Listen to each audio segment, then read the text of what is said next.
London থেকে এক মুফতি সাহেব নতুন নতুন কার্ড নিয়ে এসেছে।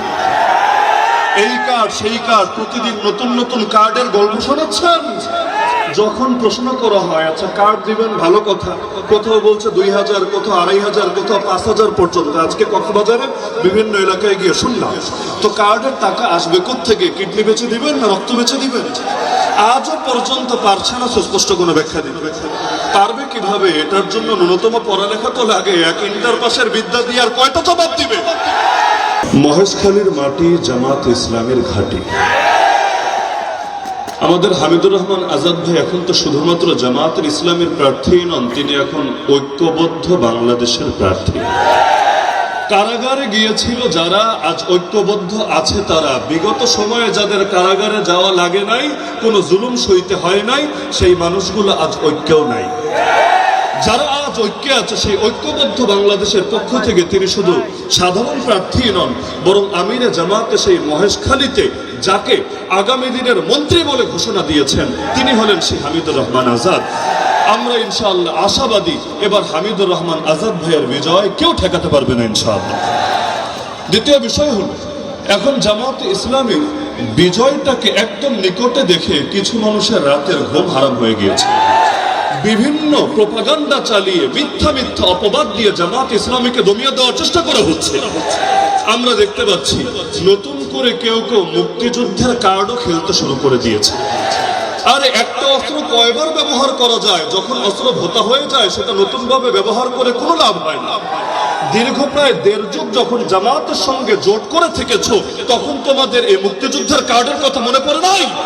তখন তোমাদের চোখে জামাত ইসলামীকে রাজাকার যুদ্ধাপরাধী মনে হয় নাই?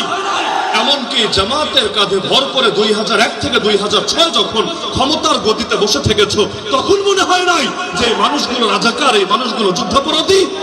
এমনকি দুইটা মন্ত্রণালয় তাদের হাতে তুলে দেওয়ার সময় তোমাদের মনে পড়ে নাই এই মানুষগুলো যুদ্ধাপরাধী, মানুষগুলো রাজাকার? এমনকি যখন যুদ্ধাপরাধীর অভিযোগ তুলে তাদেরকে কলঙ্কিত করার চেষ্টা করা হয়েছে, সেই সময় বেগম জিয়া, মরহুম বেগম জিয়া পর্যন্ত তাদের পক্ষে, মাজলুমদের পক্ষে প্রকাশ্যে অবস্থান নিয়ে প্রতিবাদ করেছে। আমি মনে করি আজ যারা এই রাজাকার আর যুদ্ধাপরাধী স্লোগান দিয়ে জামাত ইসলামীকে দমিয়ে দেওয়ার চেষ্টা করবে, এরা হলো শহীদ প্রেসিডেন্ট জিয়াউর রহমানের দুশমন, বেগম জিয়ার দুশমন। তৃতীয় পয়েন্ট হলো, কেউ কেউ নতুন সুর তুলছে জামাত ইসলামী নাকি ধর্ম ব্যবসায়ী। আরে পাগল, ধর্ম ব্যবসায়ী বলে কাকে? জামাত ইসলামের প্রার্থীরা নির্বাচন আসলে নতুন করে মাথায় টুপি লাগায়, নির্বাচন আসলে নতুন করে গায়ে পাঞ্জাবি পরা শুরু করে না, নির্বাচন আসলে নতুন করে তারা নামাজি সাজে না, বরং নির্বাচন আসলেও যেমন সারা বছর থাকেও তেমন। তোমরা যারা নির্বাচন আসলে নতুন করে বেশ ধরো, তোমরাই না খাঁটি ধর্ম ব্যবসা। 4 নম্বর পয়েন্ট, কেউ কেউ স্লোগান তুলছে জামাতে ইসলামী নাকি জান্নাতের টিকিট বিক্রি করছে। আরে হাস্যকর কথা, যদিও তাদের লোকেরা যে জান্নাতের টিকিট বিক্রি করেছে এর ডজন ডজন ভিডিও ইতিমধ্যে সোশ্যাল মিডিয়া ছড়িয়ে পড়েছে। এর চাইতে মজার বিষয়, জামাত ইসলামী জান্নাতের টিকিট বেচবে কিভাবে? যে হারে সব জায়গায় চাঁদাবাজি চলে, জনসাধারণের হাতে টিকিট ধরিয়ে দিলেও তো ভাই জান্নাতের দরজায় যখন যাবে সেখানেও চাঁদাবাজিরা চাঁদা দিতে চলে আসে। যেভাবে সব জায়গায় দখলবাজি শুরু করেছে, ওরা তো পারলে আমাদের আখিরাতের জান্নাতেও দখলবাজি চালানোর চেষ্টা মনে হয় শুরু করে দিবে। 5 নম্বর পয়েন্ট হলো, আজকাল নতুন নতুন ফতোয়া শোনা যাচ্ছে জামাত ইসলামীকে ভোট দেওয়া নাকি হারাম। ধর্মকে কাজে লাগিয়ে ফতোয়াকে ব্যবহার করে জামাত ইসলামীকে দমিয়ে দেওয়ার চেষ্টা করা হচ্ছে। যুক্তি কি? যুক্তি হলো তারা নাকি মওদুদের ইসলাম চায় আর আমাদের সম্মানিত চাঁদাবাজ ভাইয়েরা মদিনার ইসলাম চায়। যদিও মদিনার ইসলাম তাদেরকে চাঁদাবাজি শেখায়, সন্ত্রাস শেখায়, খুন শেখায়, ধর্ষণ শেখায়, মাদক কারবারি শেখায়, কয়টার নাম বলবো আর শব্দের ভান্ডার ফুরিয়ে যাবে, তবুও তাদের মহান চরিত্র ফুটিয়ে তুলে শেষ করা যাবে। অথচ আমাকে বলেন মওদুদের ইসলাম বলতে আলাদা কোনো ইসলাম আছে? আল্লাহ নবী যে ইসলাম নিয়ে এসেছেন সেই ইসলামই তো আমাদের সকলের ইসলাম, নতুন কোন ইসলাম নাই আমাদের মাঝে। এমনকি সবচাইতে বেশি বলা হয় আমরা নাকি নবী বিদ্বেষী, সাহাবী বিদ্বেষী। নাউযুবিল্লাহ মিন যালিক। আপনারা নবী বিদ্বেষী না নবী প্রেমী? আপনারা নবীদেরকে পাপী মনে করেন না নিষ্পাপ মনে করেন? আপনারা সাহাবীদের বদনাম করেন না সাহাবীদের আদর্শ ধারণ করেন? আরে আজকের এই মহেশখালীর জনসমুদ্র দেখে যাও, মিডিয়াকে সামনে রেখে সারা দেশকে শুনিয়ে দিতে চাই, আজকের এই জনসমুদ্রকে একবার দেখে যাও, প্রকাশ্যে আল্লাহ নবীর পক্ষে এবং তার সাহাবীদের পক্ষে নিজেদের অবস্থান ব্যক্ত করেছে। সুতরাং খবরদার খবরদার, আগামী দিনে প্রোপাগান্ডা চালাতে আসবে না।